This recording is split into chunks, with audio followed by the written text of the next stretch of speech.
This was a rally called by the PDRC. That's the movement that's running the occupation of Bangkok. They have had rallies in other parts of the country, particularly in the south.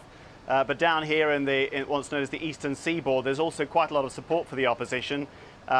It was a rally at a night market while it was going on at around 9 o'clock at night.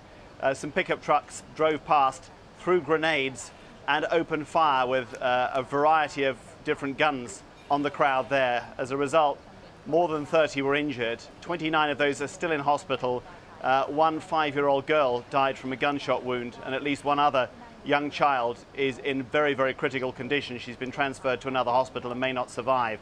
To be honest, this is probably the most awful attack we've seen so far, and we've seen a number of much smaller scale attacks on the protesters here in Bangkok, but they're quite well guarded.